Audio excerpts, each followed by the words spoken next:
Hello everyone. Today we are going to talk about a mystery thriller film called The Devil Below from 2021. Enjoy your viewing. A team of workers is leaving a coal mine. A young miner asks his boss and father, Shutman, to be lenient with their colleague who has violated safety regulations. Suddenly, boy starts screaming, and when his father turns around, he sees something grabbing the boy and dragging him toward the mine entrance. Shutman tries to save his son, but the creature wounds him in the shoulder, paralyzing him. Then the man starts screaming, unable to help his son, who disappears into the darkness. Eventually, the mine is closed as a fire breaks out inside, which is predicted to burn for several decades. The entire area is declared an environmental disaster zone. 33 people have died, and 162 have gone missing in the past few years. One day, a guide named Ariane receives an order from a team of geological scientists who want to examine the mine. She takes the men to the right place. Darren, Sean, Terry, and Jamie have different attitudes toward her role. Some doubt her professionalism, while others think she's too serious. But they all share the same question. How does she know where to go if there are no signs on the road? The girl behaves very discreetly and refuses to discuss her previous clients, which earns her the respect of the group.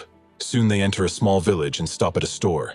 Ariane goes inside to buy supplies and ask for directions to the same place. The shopkeeper says that he has never heard of a town by that name that burned down in the 70s. Then she reminds him that it is still marked on the 1972 map, and then disappears. When Ariane insists, the man advises them to go back the way they came and not to come back. Ariane leaves the store, and the owner immediately calls someone named Dale and warns that there is a problem. The girl doesn't tell her customers anything and advises them to take their seats. When their car starts moving, another car immediately starts following them. The men don't like this, and they start arguing, deciding whether to turn back. Ariane organizes a real race, trying to break away from the pursuers. She manages to escape and memorizes the place where their car turned into the forest. Ariane drives her car to that spot and finds a dirt road. As they drive along, the team sees an electric fence blocking the road. There are signs warning about the danger around it, which is puzzling because it is unclear what can be guarded in the middle of the forest. However, this does not stop anyone. While the men are thinking about how to get over the fence, Ariane uses a rope to climb a tall tree and jumps to the other side. The men are forced to follow her. After getting over the fence, the group heads down the road and soon comes to the river, where they decide to take a break. Sean explains that they need to be wary of sinkholes, which form when the ground collapses in an underground cavity. People, animals, cars, and sometimes even entire houses fall into these sinkholes. They often occur when a coal seam burns out underground, and it is quite possible that this is exactly what happened here. Although nothing is known for sure yet, except that the mining town suddenly disappeared. However, Sean is not sure that it was a coal mine. He suggests that it could have been a rare earth metal deposit, or even an analog of the place where miners decided to drill the world's deepest mine.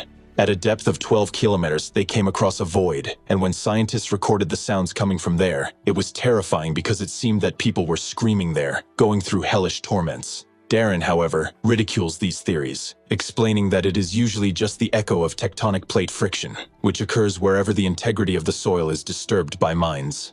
Sean reminds him that this is where the American government wanted to drill a similar ultra-deep mine, and then people just disappeared. An argument breaks out between the two, with Sean pointing out that myths don't just appear out of thin air, but Darren is convinced that it was just an environmental disaster. Meanwhile, locals discover a break in the electric fence and try to figure out who did it and when. The wires are not cut, but torn, which means that humans are unlikely to have anything to do with it. People are looking at the mines in the ground, covered with metal grates. One of the men finds a small hole, and leaning into it, receives a severe blow to the head. Meanwhile, the rest of the group of scientists go to sleep in their tents. Darren says that Ariane was recommended to him by an acquaintance whom she accompanied on an expedition to Tanzania.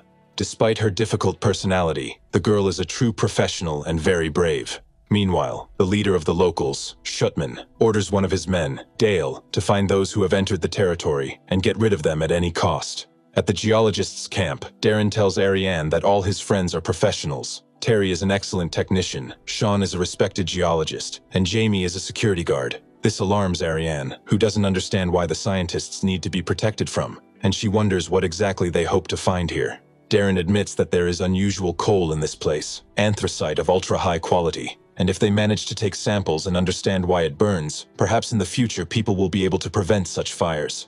Ariane is surprised, but Darren reminds her that about 1,000 people disappeared here, and these things don't just happen. In the morning, the group moves on, marveling at the modern warning systems installed on the territory. In addition, isolated paths in the ground are often found. Soon, the men come to abandoned buildings, but then Ariane hears the sound of a motor and orders the men to hide. They manage to disappear from the sight of Dale, who is looking for them. After waiting for the car to drive away, the scientists move on. Suddenly, hot jets burst out of the ground.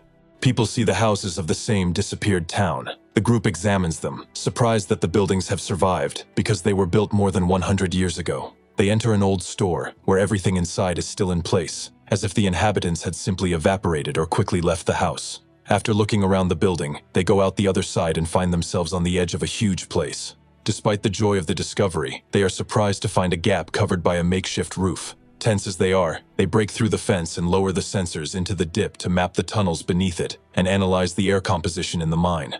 Judging by the data, what they were looking for is inside. Suddenly, Darren hears a loud sound in his headphones, like a scream.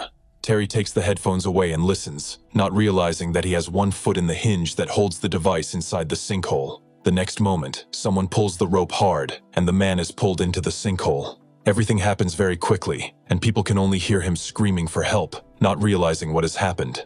Ariane and Jamie immediately go down after him to try to find Terry, but no matter how much they search, they can't find him. At this time, Dale drives up to the failure and becomes furious when he sees that they have opened the passage cover. He threatens them with a gun and demands that they close it immediately. Despite the fact that there were people below, he tries to cut the ropes and close the lid. Fearing for his friends' lives, Sean knocks him out. When Ariane returns, she reports that Terry is lost, the gas level is off the charts, and there are monsters in the tunnels. The group flees to the forest in Dale's car. Sean and Darren argue again, causing the car to lose control and lose a wheel. They have to walk. Meanwhile, Dale regains consciousness and informs the locals that a breach has formed in his area. At this point, an alarm goes off, scaring the scientists. Ariane demands that they obey her and leads the group. Suddenly, they are attacked by monsters, and they run away in a panic, losing Sean. Eventually, they come to the road where Darren's car is traveling. Ariane and Jamie are rescued by a group of locals led by Schuttman, who used to own the mines. He tells them that the mines are home to monsters, which are the real reason for the town's disappearance. The surviving townspeople stayed here to keep these creatures at bay, and he considers the place itself to be purgatory. Ariane is called upon to go back with two locals to show them the vortex they opened and try to find Terry and Sean. Darren and Jamie decide to accompany her. As soon as they get outside, a message comes in from an observer. The monsters have broken through to the surface, and there are a lot of them.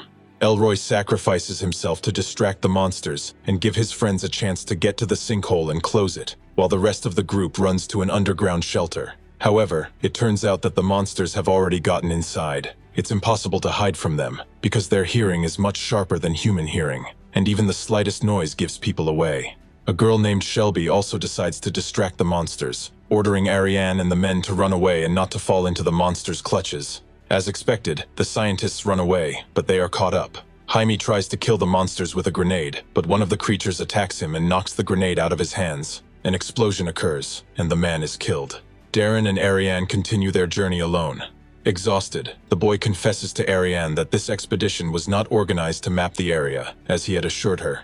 He was paid by a coal company that needed a rare mineral from the caves, and his friends died because of his greed. Ariane then confesses that during her last trip, her climbing partner hung from a rope, and she was unable to lift him up, so she cut the rope to avoid dying with him. But this time she promises to get Darren out.